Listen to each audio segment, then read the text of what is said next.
ಚಿನ್ನಸ್ವಾಮಿ ಕಾಲ್ತುಳಿತದ ದುರಂತಕ್ಕೆ ಹೊಣೆ ಯಾರು? 11 ಜನರ ಸಾವಿಗೆ ಕಾರಣ ಕೆಎಸ್ಸಿಎನ ಅಥವಾ ಸರ್ಕಾರನ? ಪೊಲೀಸರ ಮಾತನ್ನ ಕೇಳದಿದ್ದಕ್ಕೆ ನಡೆದು ಹೋಯ್ತಾ ದುರಂತ ಅಂತೇಳಿ ಕೆಎಸ್ಸಿಎ ತಾಳಕ್ಕೆ ಕುಣಿತ ಸರ್ಕಾರ.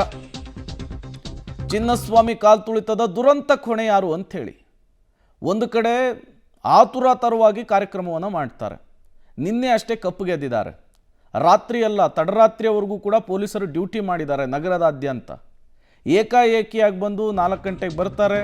ಕಾರ್ಯಕ್ರಮ ಇದೆ ಅಂದರೆ ಎಲ್ಲಿಂದ ನೀವು ರಕ್ಷಣೆ ಕೊಡೋದಕ್ಕೆ ಸಾಧ್ಯ, ವ್ಯವಸ್ಥೆ ಮಾಡ್ಕೊಳ್ಳೋದಕ್ಕೆ ಸಾಧ್ಯ ಅಂಥೇಳಿ.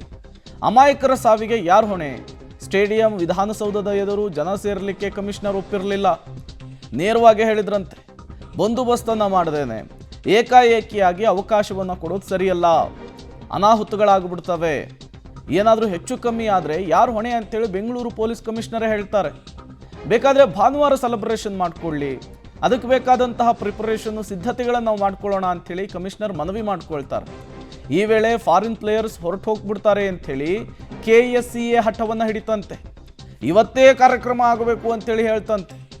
ಸರ್ಕಾರದಿಂದ ಕಮಿಷನರ್ಗೆ ಒತ್ತಡವನ್ನು ಹಾಕಿಸಿ ಅನುಮತಿಯನ್ನು ಪಡೆದಿರುವಂತಹ ಆರೋಪ ಕೇಳಿ ಬರ್ತಾ ಇದೆ.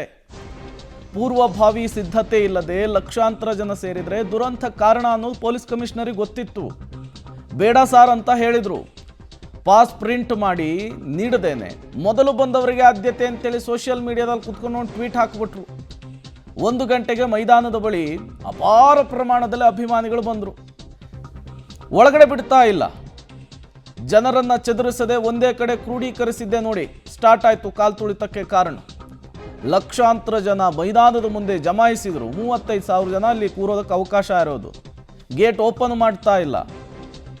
ಸೆಲೆಬ್ರೇಷನ್ಗೆ ಹೋಗಬೇಕು ಅನ್ನೋದು ಅವ್ರ ಕಡೆ, ಒಂದು ಕಡೆ ಕಾತುರ. ಕ್ರಿಕೆಟರ್ಸ್ಗಳನ್ನು ನೋಡಬೇಕು ಅನ್ನುವಂತಹ ಆಸೆ.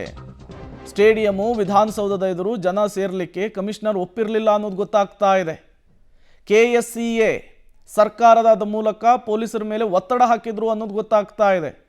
ಇವತ್ತೇ ಕಾರ್ಯಕ್ರಮ ಆಗಬೇಕು ಅಂಥೇಳಿ ತರಾತುರಿಯಲ್ಲಿ, ಹರಿಬರಿಯಲ್ಲಿ, ಅರ್ಜೆಂಟಲ್ಲಿ ಮಾಡಿದರು. ಪರಿಸ್ಥಿತಿ ಏನಾಯಿತು? 11 ಜನ ಸಾವನ್ನಪ್ಪಿದ್ರು. ಯಾರದ್ದೋ ತಪ್ಪಿಗೆ ಮತ್ತಿನ್ಯಾರಿಗೋ ಶಿಕ್ಷೆ ಅನ್ನುವಂತಾಗಿದೆ. ನೋಡಿ, ನೀವು ಈ ಚಿನ್ನಸ್ವಾಮಿ ಸ್ಟೇಡಿಯಂನ ಗೇಟ್ನ ದೃಶ್ಯಾವಳಿಗಳನ್ನು ಗಮನಿಸ್ತಾ ಇದ್ದೀರಿ.